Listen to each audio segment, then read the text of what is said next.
Hello everyone. So welcome back to my YouTube channel physics source. आज हम discuss करने जा रहे हैं real depth and apparent depth. So real depth and apparent depth क्या होती है? जैसा कि आपने नोटिस किया होगा कि कोई भी वाटर टैंक है या फिर स्विमिंग पूल है, उसके अंदर अगर कोई भी ऑब्जेक्ट पड़ा हुआ है तो उसकी जो डेप्थ है वो हमें कैसे दिखाई देती है? जैसे कि एक्चुअल में जो डेप्थ है उससे कुछ कम दिखाई देती है, दैट मीन्स वो ऊपर की तरफ दिखाई देता है। ठीक है। सो उसी को हम क्या कहते हैं? अपेरेंट डेप्थ कहते हैं। यानी कि एक्चुअल में जहां पे ऑब्जेक्ट है उसको तो हम क्या बोलेंगे? रियल डेप्थ बोलेंगे। एक्चुअल में ऑब्जेक्ट कहाँ पे है? स्विमिंग पूल के बॉटम पे पड़ा हुआ है, बिल्कुल ठीक है। सो वो उसकी क्या हो जाएगी? रियल डेप्थ हो जाएगी। अपेरेंट डेप्थ क्या हो जाएगी? जहां पे हमें ऑब्जेक्ट दिखाई दे रहा है, ठीक है, उसको हम क्या बोलेंगे? अपेरेंट डेप्थ बोलेंगे। सो आई होप रियल डेप्थ और अपेरेंट डेप्थ क्या होती है ये कॉन्सेप्ट समझ में आ गया होगा। नाउ ये किस वजह से होती है, मतलब रीजन क्या है इसके पीछे? सो रियल डेप्थ और अपेरेंट डेप्थ के पीछे रीजन क्या है? Refraction of light. ठीक है। रिफ्रैक्शन हम ऑलरेडी पढ़ चुके हैं कि क्या होता है। सो रिफ्रैक्शन क्या होता है? यानी कि अगर एक मीडियम से दूसरे मीडियम में जब लाइट पास होती है तो वहां पे क्या होता है? लाइट बेंड हो जाती है, ठीक है। सो उसी को हम क्या बोलते हैं? बेंडिंग ऑफ लाइट रे को हमको क्या बोलते हैं? रिफ्रैक्शन बोलते हैं। उसी की वजह से हमें अपेरेंट डेप्थ दिखाई देती है, ठीक है। नाउ अब इस डायग्राम, इसके रे डायग्राम को समझते हैं। फॉर एग्जांपल हमने कंसीडर कर लिया कि हमारे पास क्या है? एक वाटर टैंक है, ठीक है। वाटर टैंक है, इसके बॉटम में एक ऑब्जेक्ट रखा हुआ है, दैट इज ओ। ठीक है। अब यहां से हम देखेंगे कि यहां से क्या है? एक रे जा रही है। यानी कि रे जा रही है। ये रे कहाँ से जा रही है? ऑब्जेक्ट से। दैट मीन्स अगर किसी भी चीज को हम देख पाते हैं तो वो किस वजह से दिखाई दिखाई देती है? लाइट की वजह से दिखाई देती है। लाइट इसके ऊपर टकराती है और फिर क्या होती है? रिफ्लेक्ट बैक होती है। उसी वजह से हम किसी भी चीज को देख पाते हैं। अगर यहाँ पे बिल्कुल अंधेरा होता तो इसको नहीं देख पाते हम, ठीक है। सो इसी वजह से मतलब कि ये रे जो है, इस तरीके से इसमें से रे निकलती है, ये भी बोल सकते हैं, या फिर ये क्या करता है? रेज को रिफ्लेक्ट करता है, ठीक है। सो यहां से क्या है?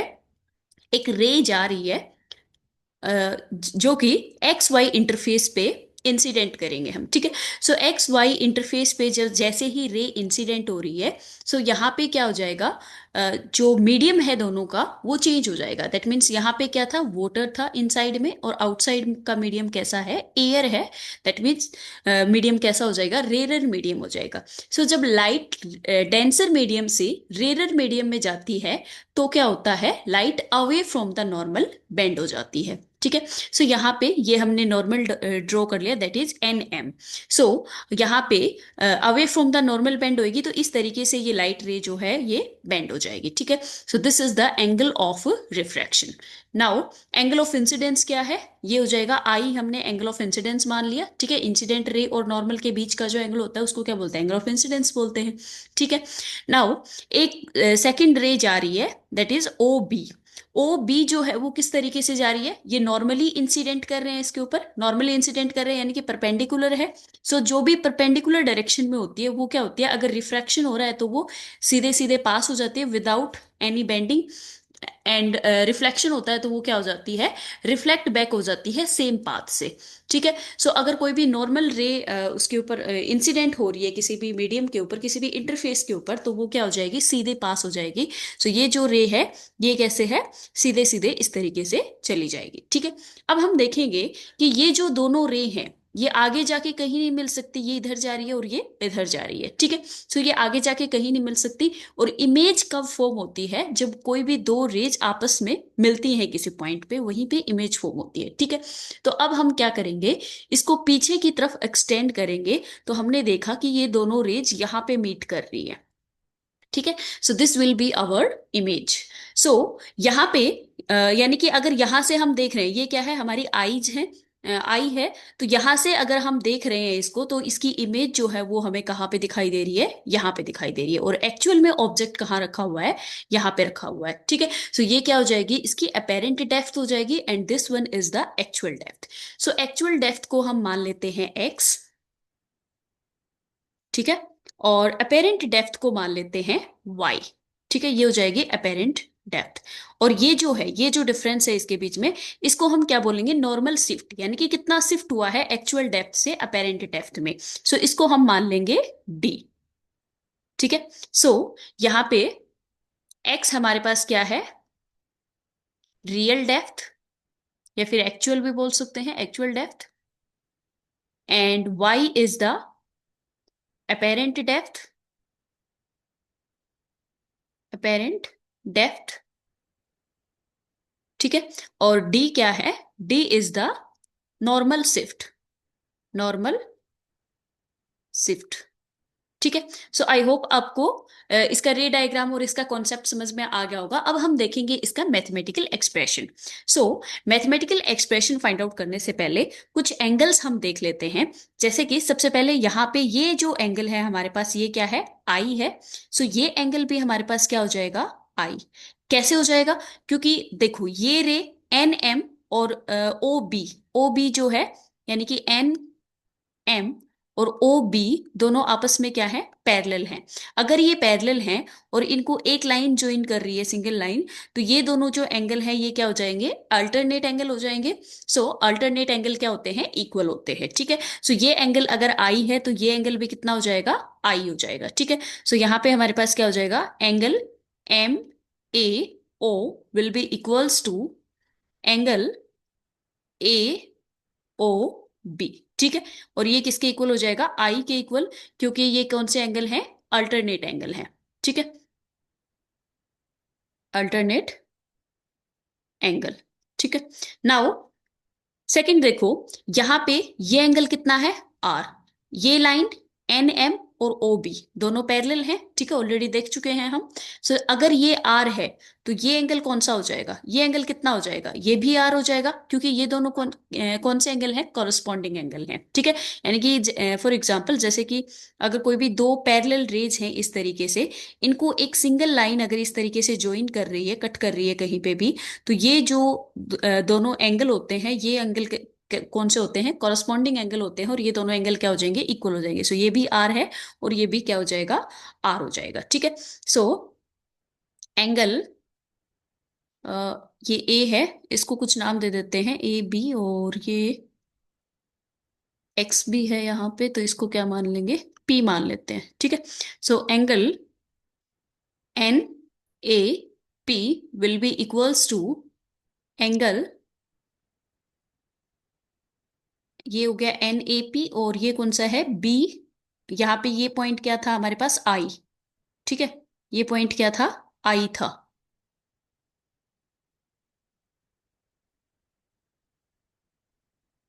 एक सेकेंड,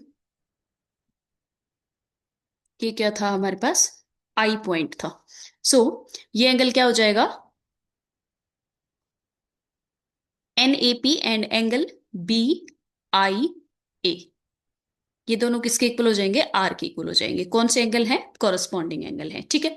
नाउ अब हम अप्लाई करेंगे Snell's law. So Snell's law क्या कहता है कि sine of angle, sine of angle of incidence कौन से पॉइंट पे अप्लाई करेंगे, ए पॉइंट पे, ठीक है। अप्लाइंग स्नेल्स लॉ एट ए, ठीक है। सो ए पे स्नेल्स लॉ अगर लगाएंगे हम यहाँ पे, सो ये आ जाएगा हमारे पास sine I divided by sine r, this will be equals to mu A divided by mu W, ठीक है। ये ऑलरेडी हम पढ़ चुके हैं। स्नेल्स लॉ के अकॉर्डिंग क्या होता है, sine of angle of incidence sine of angle of refraction equals to होता है इनके रिलेटिव रिफ्रैक्टिव इंडेक्स के इक्वल होता है। ये किस तरीके से याद करेंगे कि ऊपर ए आएगा या फिर डब्ल्यू आएगा, यानी कि अगर एंगल ऑफ इंसिडेंस है, जैसे कि इस तरीके से ये होता है mu W sine I equals to mu A sine R, इस तरीके से होता है। पहले ये इक्वेशन लिख के और फिर भी इसको फिर इसको लिख सकते हैं, ठीक है। सो ये कैसे होएगा, किस तरीके से याद रखेंगे, जैसे एंगल ऑफ इंसिडेंस कौन से रिफ्रैक्टिव इंडेक्स में है, यानी कि कौन से मीडियम में है, वाटर में है। सो इसके साथ रिफ्रैक्टिव इंडेक्स आई के साथ कौन सा आ जाएगा, वाटर का आ जाएगा, ठीक है। अब आर एंगल ऑफ रिफ्रैक्शन कौन से मीडियम में है, बाहर है, यानी कि एयर में है। सो इसके साथ कौन सा रिफ्रैक्टिव इंडेक्स आ जाएगा, एयर का आ जाएगा, ठीक है। और अगर डायरेक्ट रेशियो लिख रहे हैं तो इस तरीके से याद रखना है। अगर मतलब यहाँ पे क्या हो जाएगा, ऑपोजिट हो जाएगा। दैट मीन्स अगर यहाँ पे वाटर वाला है तो यहाँ पे कौन सा हो जाएगा, एयर वाला हो जाएगा। That means angle of incidence कहाँ पे है, वाटर के अंदर है, यानी कि वाटर से इंसिडेंट कर रहे हैं हम, ठीक है। सो यहाँ पे क्या आ जाएगा, रिफ्रैक्टिव इंडेक्स ऑफ एयर। तो किसी भी तरीके से याद रख सकते हैं इसको, ठीक है। और अगर आपको कॉन्सेप्ट क्लियर है तो उसको याद रखने की जरूरत नहीं है, अपने आप हो जाएगा, ठीक है। So this is equation number 1। एक मिनट, इसको हम और भी ज्यादा मतलब सिंप्लीफाई करके लिख सकते हैं आगे। So sine I divided by sine are equals to क्या हो जाएगा, इसको हम क्या लिख सकते हैं, वाटर से एयर में हम जा रहे हैं, सो इसको रिफ्रैक्टिव इंडेक्स इक्वल्स टू क्या हो जाएगा, डब्ल्यू म्यू ए, ठीक है। तो यानी कि W mu A equals to क्या होता है, mu A divided by mu W, ठीक है। सो इस तरीके से हम इसको लिख सकते हैं।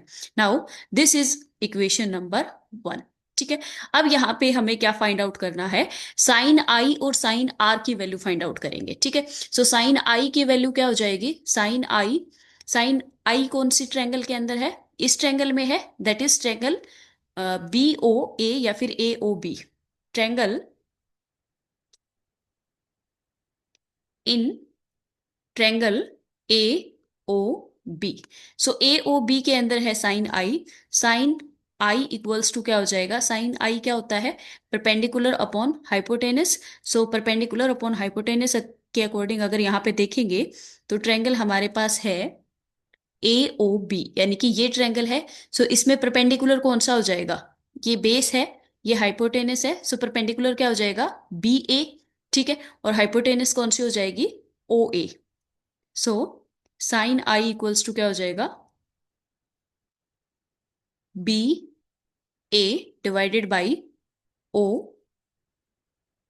ए, ठीक है। ये हो जाएगा, दिस इज इक्वेशन नंबर 2, ठीक है।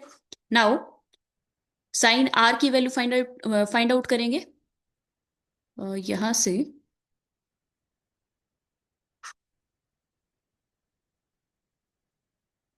सो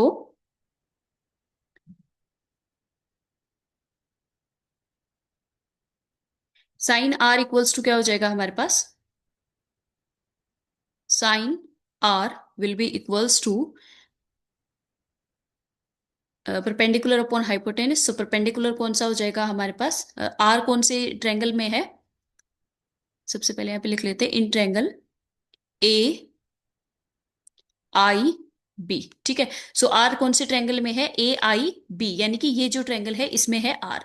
सो साइन आर क्या हो जाएगा, perpendicular, that means A B A या फिर ए बी लिख सकते हैं।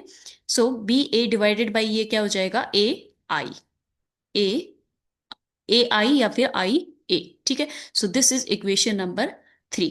अब इक्वेशन 2 और इक्वेशन 3 को किस में पुट करेंगे, इक्वेशन 1 के अंदर, ठीक है। सो पुट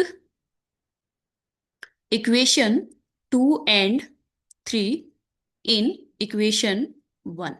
सो इक्वेशन 2 और 3 को 1 में पुट करेंगे तो हमारे पास आ जाएगा, साइन आई की वैल्यू क्या है, B A divided by O A equals, sorry divide में था ये साइन आर।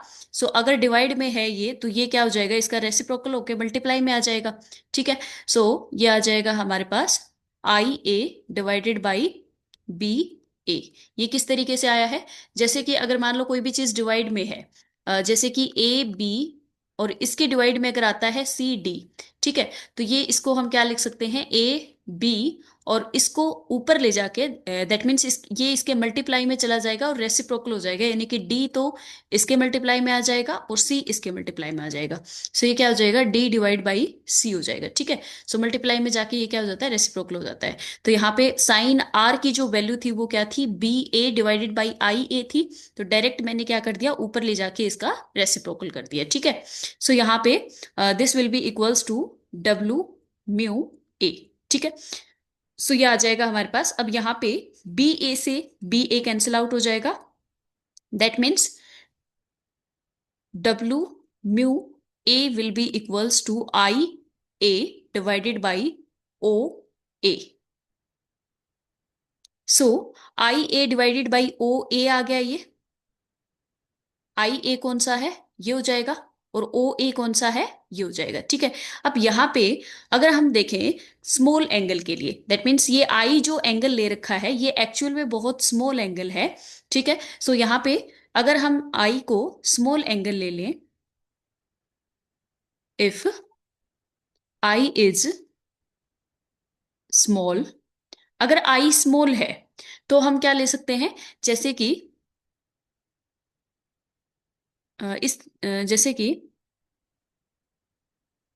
ये हमारे पास अगर स्मॉल एंगल है तो यहाँ पे क्या हो जाएगा, इस तरीके से है, जैसे कि ये तो हो गया ओ बी, ठीक है। और अगर आई स्मॉल एंगल है तो ओ ए जो है वो बिल्कुल इसके पास आ जाएगा, ठीक है। जितना जितना ये स्मॉल होता जाएगा ए पॉइंट जो है ये इसके क्या होता जाएगा, नजदीक आता जाएगा। अगर बिल्कुल स्मॉल है तो यानी कि हम क्या कह सकते हैं कि ए और जो ओ पॉइंट है, मतलब ए पॉइंट और बी पॉइंट जो है वो क्या हो जाएंगे, बिल्कुल मिल जाएंगे, यानी कि बिल्कुल नियर बाई होएंगे। बहुत कम डिफरेंस होएगा इसके बीच में, जो डिफरेंस है वो नेग्लिजिबल होएगा।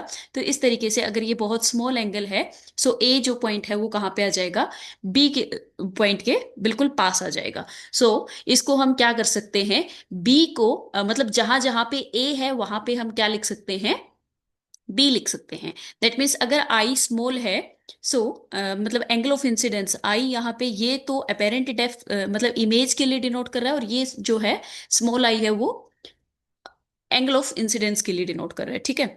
सो इसके साथ कंफ्यूज नहीं होना है। सो यहाँ पे अगर आई स्मॉल है, that means angle of incidence अगर स्मॉल है तो आई ए को हम क्या लिख सकते हैं, आई बी लिख सकते हैं, ठीक है।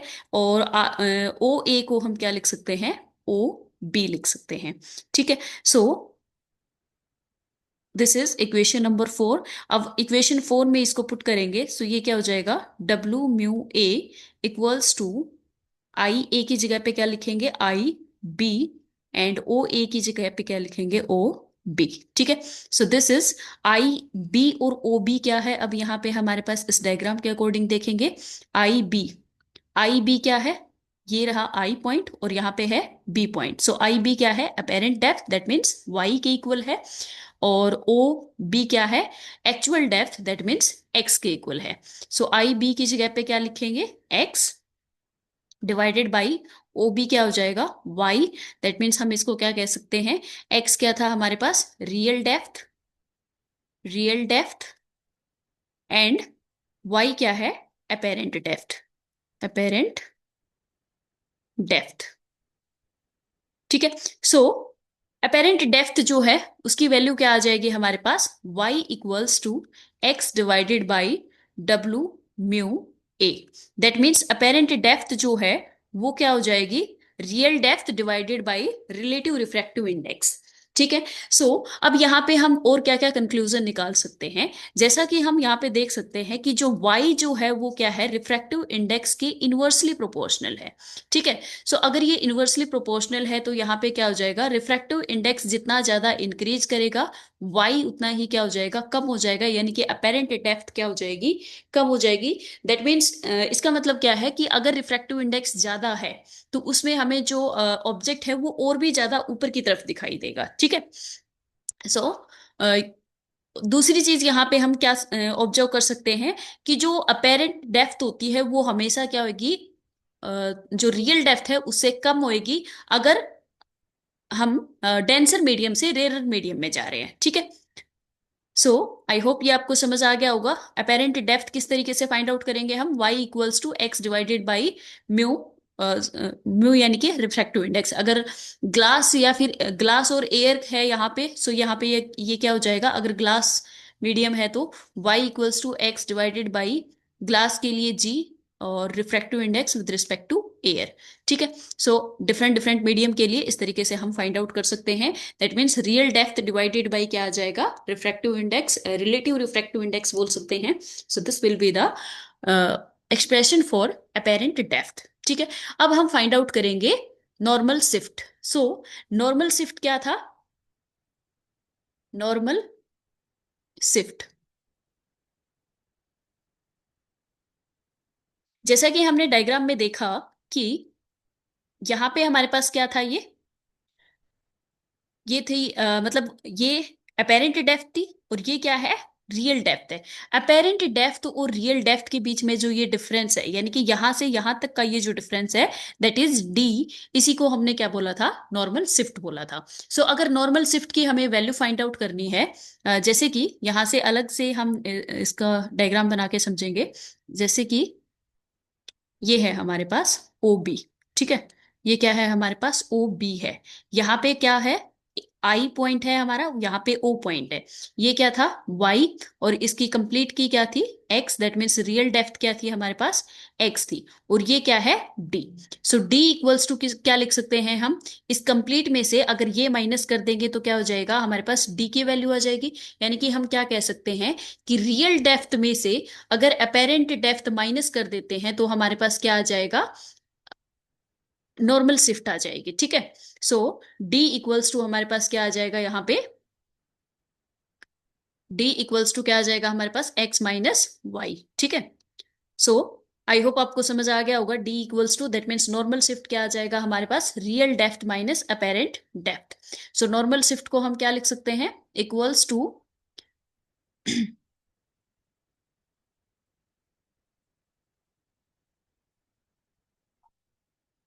नॉर्मल शिफ्ट इक्वल्स टू क्या आ जाएगा, real depth minus apparent depth, apparent depth, ठीक है। That means d equals to क्या आ जाएगा, एक्स माइनस वाई, ठीक है। और यहाँ पे हम क्या कर सकते हैं, अगर हमें y की वैल्यू नहीं पता है, सो यहाँ पे हम क्या कर सकते हैं, ये वैल्यू लिख सकते हैं, that means x divided by G, sorry, अगर ये तो ग्लास के लिए है, वाटर के लिए क्या हो जाएगी, x divided by W mu a. So d will be equals to x minus x divided by W mu a, ठीक है। नाउ x इसमें से कॉमन ले लेंगे, सो x कॉमन लेंगे तो d इक्वल्स टू क्या आ जाएगा, x बाहर आ गया, 1 - 1 divided by W mu a, ठीक है। So this will be the normal shift. So I hope this is clear to all. If you have any doubt, you can write in the comment section. So thank you and have a nice day.